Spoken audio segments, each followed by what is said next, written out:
I know how special it is for you because I've seen your excitement building these last few days as you show your family around campus, try out your regalia, and reminisce with one another as you prepare for what is next.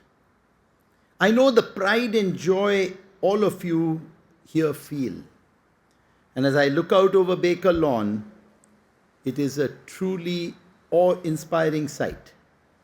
And I'm honored to be sharing in this celebration with you. So let's begin. Members of the MBA and doctoral class of 2024, esteemed Alumni Achievement Award recipients, families, friends, and loved ones, faculty and staff of Harvard Business School, welcome. I am delighted to be here with you on this joyous day. I speak on behalf of the entire HBS community when I say to our graduating students and Alumni Achievement Award recipients, congratulations and well done. Before we begin, I would like to ask our students to thank the many people who have supported you and made you who you are today.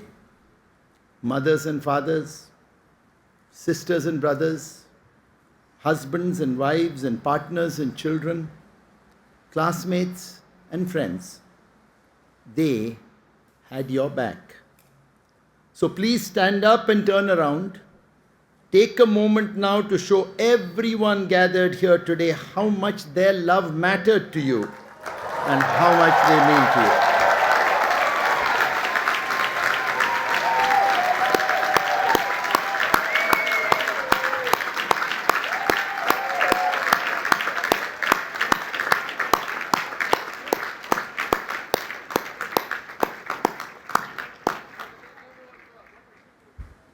Thank you.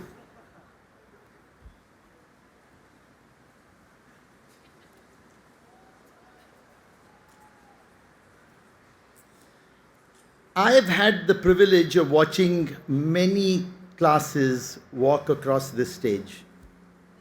Each class is truly memorable, distinguished by some special aspect of their time here on campus.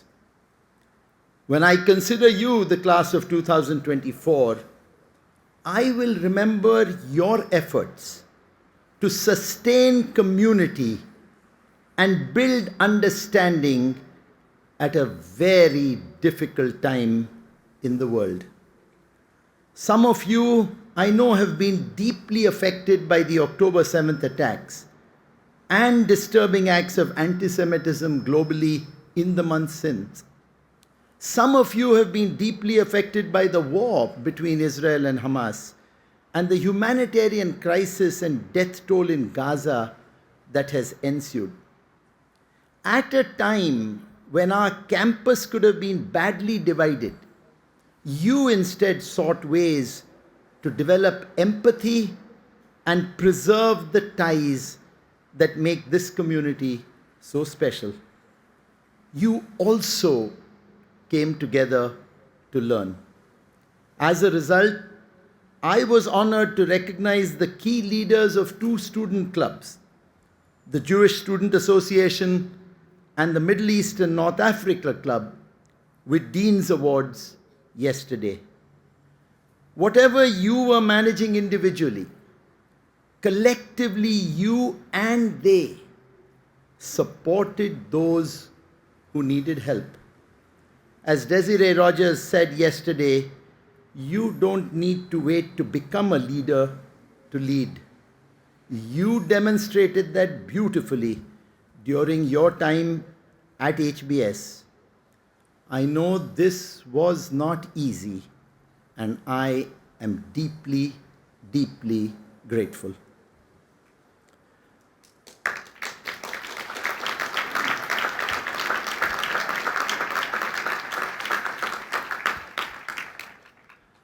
I also think about the time when you began the MBA program in fall 2022.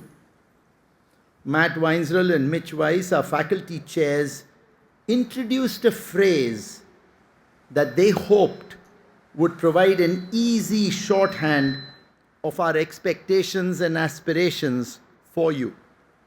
They put it on banners which we hung on your Aldrich classroom walls. Hard work with humility for humanity.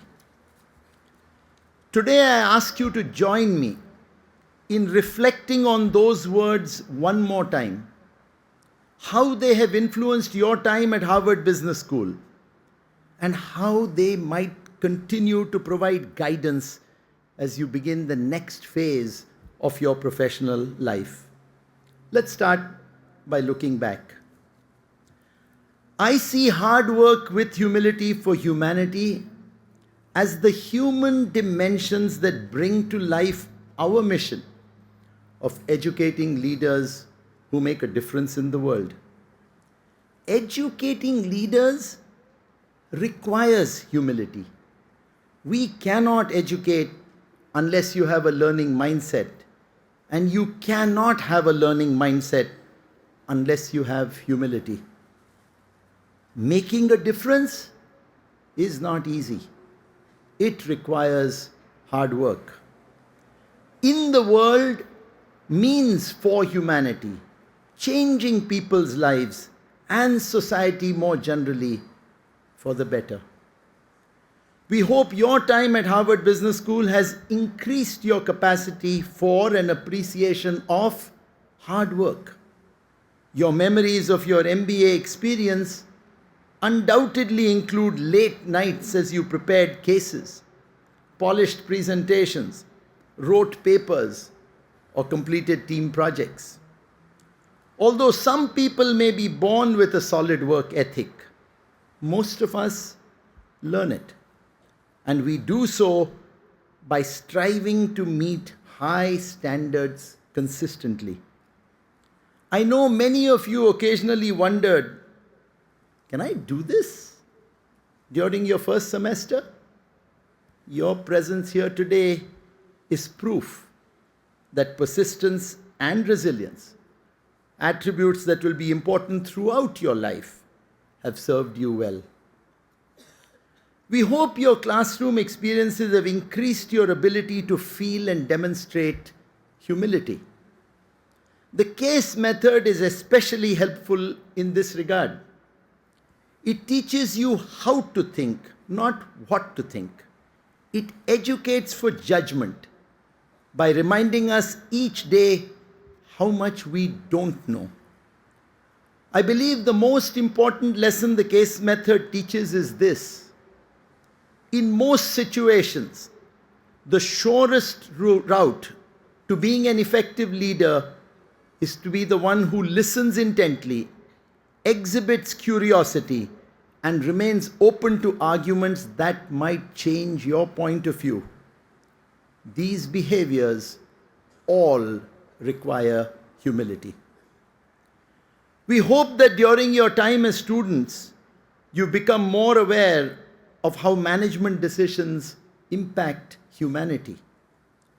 As managers and leaders, we serve a constellation of stakeholders, including customers, employees, investors, and suppliers. Part of the challenge of being a manager is handling the competing priorities among these groups.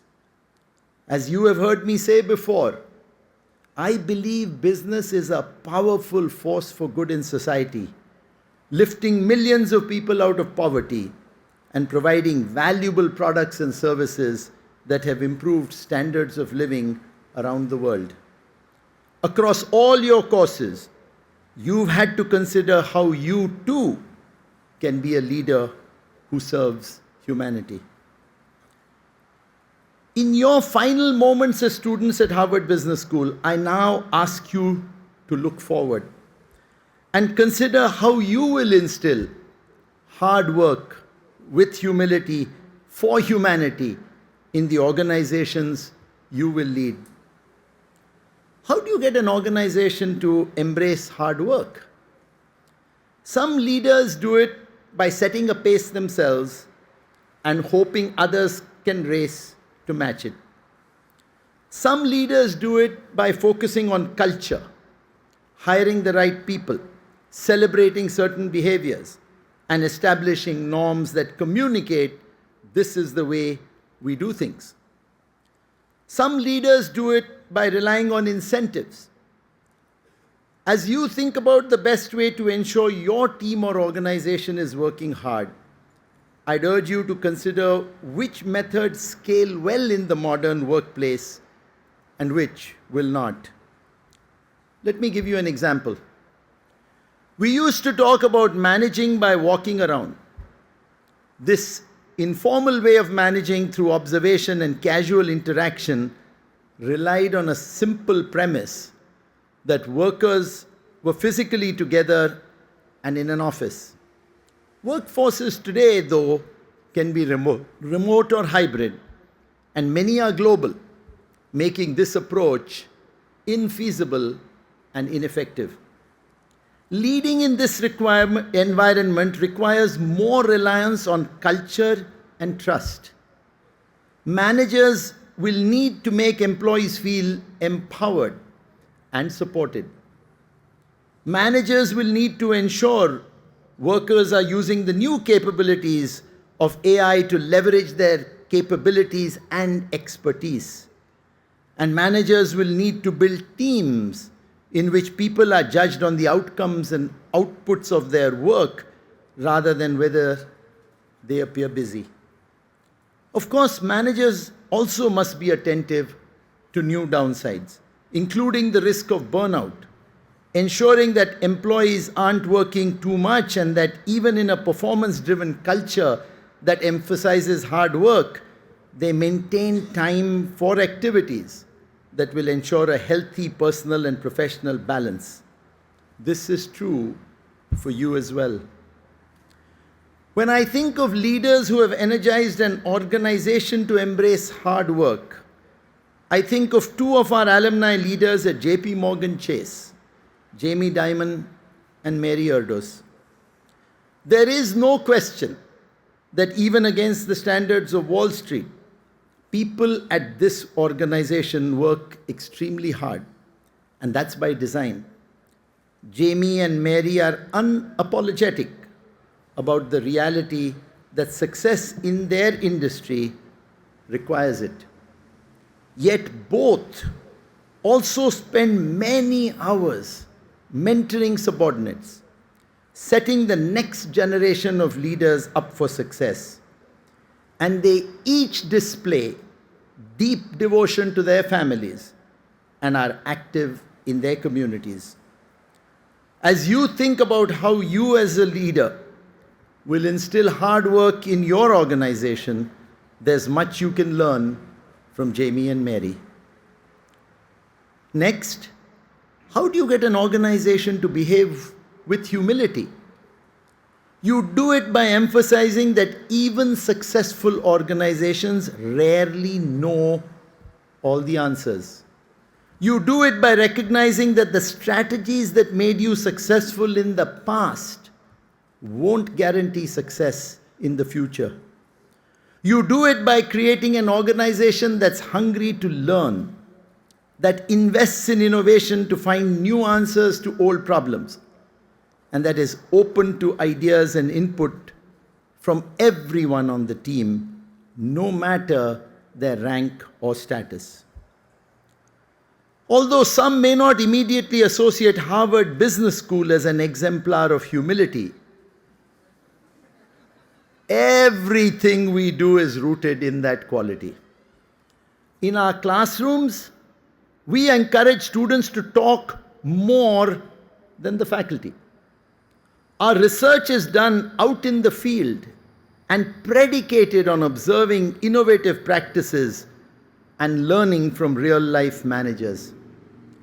And although we will always be proud of the methods we've used to teach students for more than a century, we remain open to completely new ways of teaching and learning, an openness that allowed innovations such as HBS Online and the Field program over the last decade, and that's enabled us to embrace the promise of AI to enhance rather than diminish teaching and learning.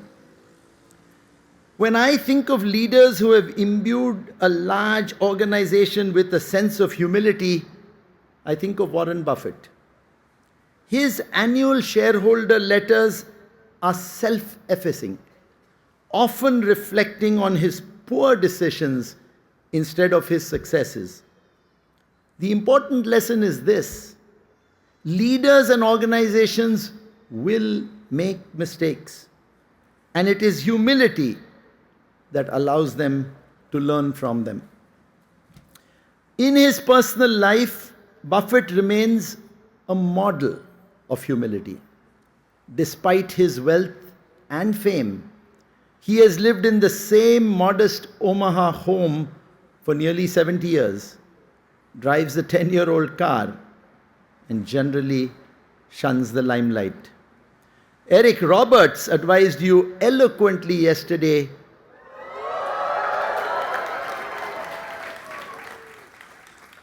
to be generous.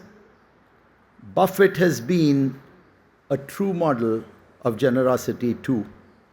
Together with Bill and Melinda French Gates, he founded the Giving Pledge, encouraging the world's wealthiest individuals and families to dedicate the majority of their wealth to philanthropic causes to tackle the world's most pressing problems. Finally, how do you get an organization to show concern for humanity? You do it by emphasizing the organization's larger purpose and mission. You do it by holding everyone to high ethical standards. You do it by treating employees with honesty and respect. You do it by focusing on your customers, by making sure that in every decision, you are thinking of how they will be affected by what you do. You do it by taking actions that increase the trust that society places on your business. I would also urge you to focus on a core principle of design thinking, which is and rather than or thinking. In other words, searching expansively for creating creative and novel solutions, rather than reflexively choosing among either or decisions. And thinking will allow you to build organizations that serve humanity and operate profitably. In the words of our first dean, Edwin Gay, organizations that make a decent profit decently. And thinking will allow you to embrace technology and do good for humanity. This is what our alum Stefan Bansal, the CEO of Moderna, did during COVID when he developed a platform that helped quickly identify the best ways of making a vaccine and is now using a similar approach to treat cancer. Another alum, Sal Khan, who launched Khan Academy, used AI to create a tutor bot for millions of children who do not have the opportunity or privilege of getting help when they need it and would otherwise be left behind. Of course, we must also avoid the downsides of technology and its negative effects, including bias, privacy, jobs, and security. But I believe organizations can reap the benefits of technology and help humanity. Stefan and Sal are vivid examples of how hard work with humility for humanity can make a difference in the world. Barely 2 decades ago, they sat where you sit today. I am sure neither knew at that time what the future would bring. But I am also certain they left this institution believing in the power of business and organizations to transform lives. This is true of you as well. Today, in the faces of challenges such as climate change, socio and economic inequality, political partisanship, and geopolitical polarization, we need to build resilient organizations for the long term. We need leaders like you who can imbue the values of hard work, humility, and humanity as necessary foundations for such organizations.